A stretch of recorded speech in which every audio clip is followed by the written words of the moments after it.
ture TPLFtu ulaa kana gara adda waraanaatti jijjiire. Abbaa Langaa waliigalaa federaalaa Dr. Gideon Timootewos booddeetti deebina mootummaan naannoo Oromiyaa mata duree gaachana sirnaa jedhuun Oromiyaa keessatti leenjii kennaa jira. Maalummaan leenjii kanaa maali? Qaxxeenii keessaa alaa jiraachuu danda'a. Dhimma kanaaf dursee beekee of qopheessuu danda'uutu isarra jiraataadha. Kaayyoon isaa inni guddaani. Oromiyaa keessatti namoonni miliyoona 2 ol deeggarsa midhaan nyaataa barbaadu jedhamuuf odeessaalee kaanis qabanneerraa aan beekaa toomaati.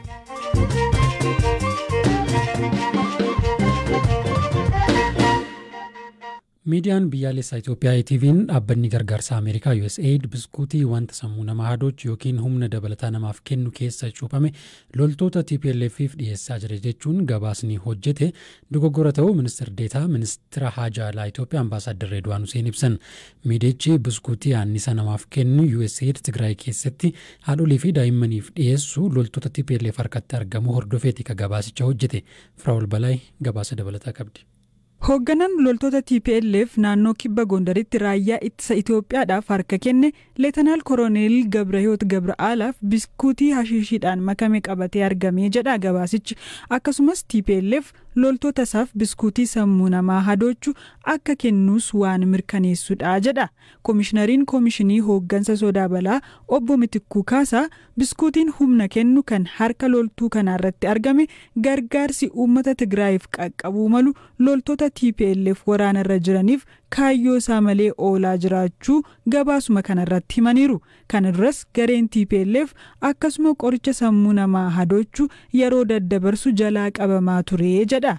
Gabaasni EBC kun haa ta'u malee ministeera deetaan ministeera haajaa alaa Itoophiyaa Redwaan Hussein ergaa barreeffamaa guyyaa har'aa Tiwiitarii isaanii irratti katabaniin gabaasni EBC'n USAID'n qoricha sammuu namaa hadoochu biskuutiidhaan makee loltoota TPLF'dhaaf kenna jedhu sirrii miti jedhan. Haa ta'u malee dhimmi loltoonni TPLF yeroo garaagaraa qoricha sammuu namaa hadoochu yookiin anniisaa kennu waliin argamuun waan mirkana qabudha jechuunis ibsan.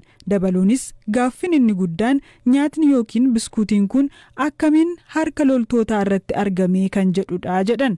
EBC'n guyyaa har'aa gabaasa isa qoricha sammuu namaa hadoochaa jedhu fuula miidiyaa hawaasummaa isaarraa haquun nyaata anniisaa namaa kennu kan jedhuun bakka buuseera. Dhimma kana USAID irraa qulqulleessuuf yaaliin BBC'n taasise hin milkaa'in hafeera.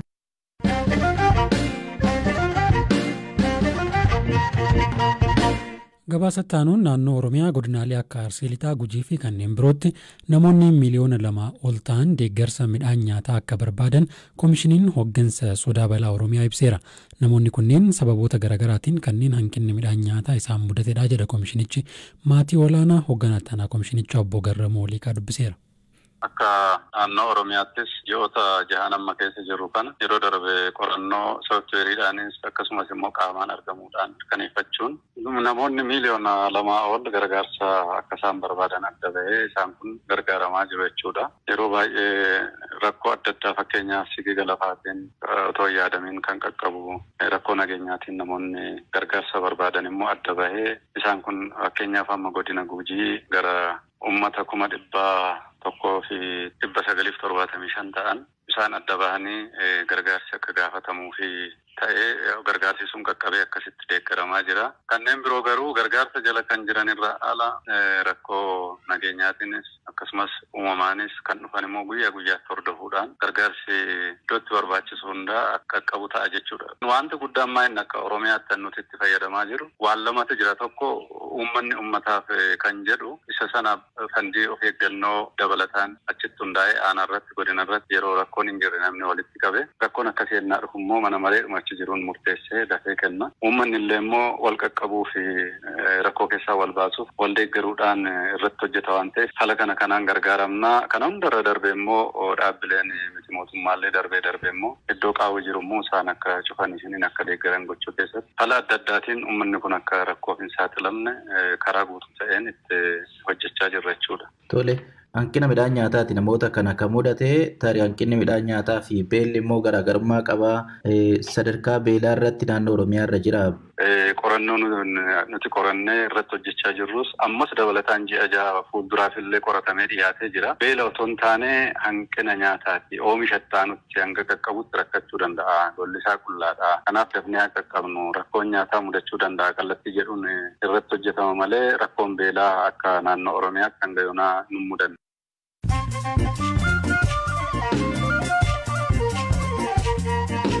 raadiyoo BBC Afaan Oromootii kan dhaggeeffataa jirtan gidduutti oduu gaggabaabuun isinitti hima. Ameerikaan sarbama mirgoota namoomaa jajjaboo loltoonni Eertiraa Tigraay keessatti raawwataniin walqabate ajajaa waraanaa waliigalaa Eertiraa Jeneraal Filiippoos Walda Yohaannis irra qoqqobbii keesse. Bu'uura qoqqobbii kanaan qabeenyi Jeneraal Filiippoos Walda Yohaannis Ameerikaa keessaa qaban akka hin sochoone ugguramee jira. Eertiraan Ameerikaan seera idil-addunyaa cabsuun birmadummaa biyyootaa dhiibaa jirti jechuun manni marii nageenyaa UN tarkaanfii akka fudhatu gaafatteetti. Guyyaa har'aa Finfinnee Imbasii Saawudii fuula duratti hiriirri nagaa sarbamni mirgoota namoomaa lammiilee Itoophiyaa Saawudii jiraatan irratti gahu akka dhaabbatu gaafatu gaggeeffameera. Lammiileen Itoophiyaa kumaan lakkaa'aman kan waraqaa seera qabeessummaa hin qabne manneen hidhaa Saawudii keessatti rakkachaa jiran gara biyyaa deebifamaa jiru. Haa ta'u malee kanneen achitti hafan ammallee rakkoo jajjabduu keessa jiraachuu namoonni hiriira bahan gaafataniiru. Itoophiyaan shaampiyoona atileetiksii addunyaa ganna 20 gadi as Naayiroobiitti dorgomamaa tureen meedaaliyaa 12 addunyaarraa sadarkaa 4ffaan xumurte. Dorgommii roobii eegalee dilbata kaleessaa xumurameen gareen atileetiksii Itoophiyaa meedaaliyaa warqii 3, meetii 7 fi naasa 2 argate. Qopheessituun dorgommichaa Keeniyaan warqii 8, meetii 1 fi naasa 7 walumaa galatti meedaaliyaa 16 tokkoffaan xumurteetti. Oduuleen gaggabaaboon sanuma kana.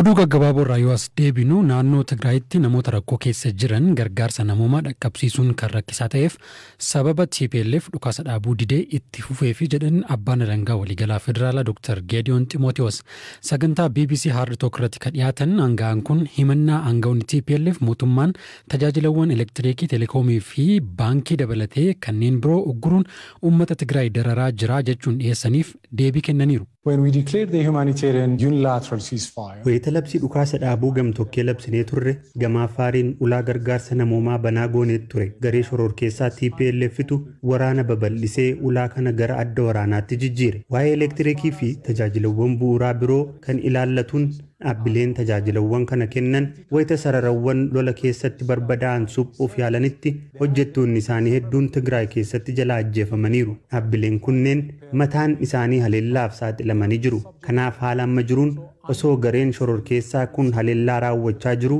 dhaabbileen kunniin ogeeyyii fi hojjettoota isaanii gara Tigraay erguuf ni rakkatu. Osoo silaa TPLF dhukaasa dhaabuu gamtokkee mootummaan labse simateera ta'e haalli kanarraa adda ta'e ni jiraata ture.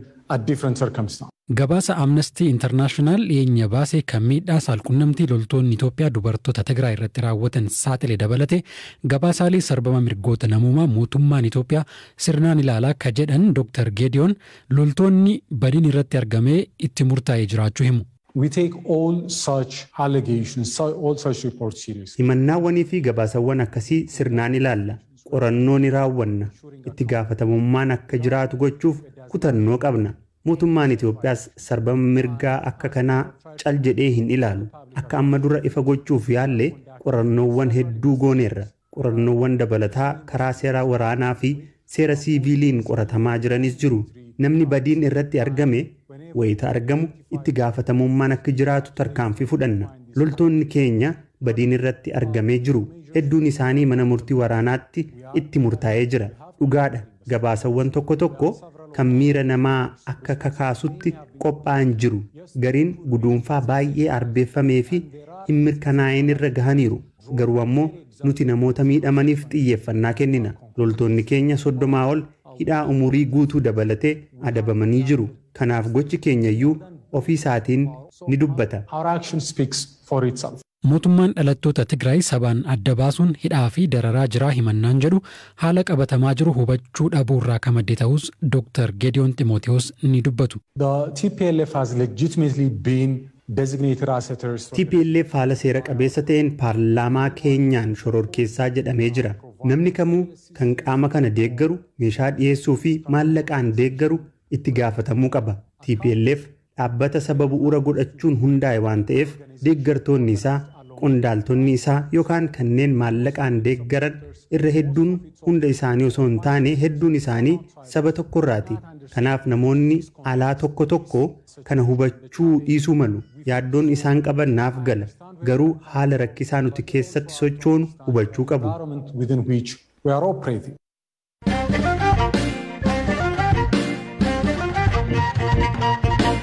Xumura irratti leenjiin mata duree gaachana sirnaa jedhuun mootummaan naannoo Oromiyaa godinaalee garaagaraa keessatti jiraattotaaf tibbana kennaa jiru miidiyaalee hawaasaa irratti ijoo dubbii ta'eera. Leenjiin kun hawaasni dammaqee nageenya naannoo isaa akka eeguu fi naannoo isaa irra darbee sirna ofiin ijaarrate akka tikfatuuf kennamaa jira jedha mootummaan. Barbaachisummaa leenjii kanaa fi akkaataa leenjichi kennamaa jiru irratti gaaffilee kaan muraasa dubbii himaa mootummaa naannoo Oromiyaa akka ta'an obbo Geetaachoo Baalchaaf dhiyeesseen ture. Gaachana sirnaa jechuun waan hiika biraa waan barbaadu miti kan fuulleedha. Sirni uummatni ofii isaatiin ijaarrate hirmaannaa uummataatiin fi abbummaa uummatichaatiin eegamuutu isarra jiraata. Kanaaf immoo uummatni biyya kana keessatti qoodi inni qabaachuun isarra jiraatu qooda qaama aangoo qabatu mootummaa ta'u uumuu duwwaatu hin taane mootummaas ta'e ofii isaatis of eeggachuu danda'u qaba. Kanaaf of eeggachuudhaaf immoo yoo xiqqaate beekumsa maal jechuudha, of eeguu jechuun maal jechuudha, akkamitti nageenya ofii eeggatu, nageenya dhuunfaa isaa eeggachuu darbee immoo nageenya mandarasaa akkamitti eeggata, nageenya mandarasaa eeggachuutiin akkamitti nageenya biyyaa fi naannoo isaa mirkaneessuu danda'a kan jedhu irratti hubannoo akka inni qabaatu gochuudha. Kanaaf namoota murtaa'an ga'umsa qaban ganda keessatti eegumsa kanaaf qooda fudhachuu danda'an humna milishaa gandaa deeggaranii, humna hidhataa naannoo sana jiru deeggaranii isaanii wajjin ta'anii nageenya naannoo isaanii eeggachuu danda'an ijaaruudha fi kan kaayyeeffate isaan leenjisuudha ergami isaanii guddaan. Wanni yaaddoo ta'e jira, wanni amma dura leenjiin kun amma dura mul'anne haaraadha. Ammatti ka barbaachisee fi wanti yaaddoon jira jechuudha. Mootummaan yaaddoo qaba. Wanti yaaddoo ta'us hin jiru, wanti yaaddoo ta'es hin jiru. Of eeguun murteessaadha. Kallattii garaagaraatiin qaaxxeenii keessaa alaa jiraachuu danda'a. Dhimma kanaaf dursee beekee of qopheessuu danda'uutu isarra jiraataadha. Kaayyoon isaa inni guddaani. Biyyoonni tokko tokko lammiin hundi isaanii guutummaan loltummaa akka leenjifamu biyyoonni dirqisiisan hin jiru. Kan keenya sadarkaa sanarra kan ga'e illee jedhamuudha baatee uummatni naannoo isaa eeggachuudhaaf eenyurraallee ajaja barbaaduun isarra hin jiraatu. Hunduu milishaa gandasaa ta'uu qaba. Hunduu milishaa qeesaa ta'uu qaba. Hunduu naannoo isaa eeggachuu danda'utu isarra jiraata. Qabatamaatti haala naannoo keenyaas akka biyyaattis yoo fudhatte gareen tokko lafumaa ka'ee walitti qabamee saamichaan uummata burjaajessuutti yeroo inni itti galu mul'ata. Uummanni kun utuu gurmaa'insa akkasii qabaatee ijaaramsa akkasii qabaatee jedheeti naannoo isaa eeguudhaaf ofii isheetii eeguudhaaf qoodi inni qabaatu guddaadha. Kanaaf of eeggachuu danda'utu isarra jiraata.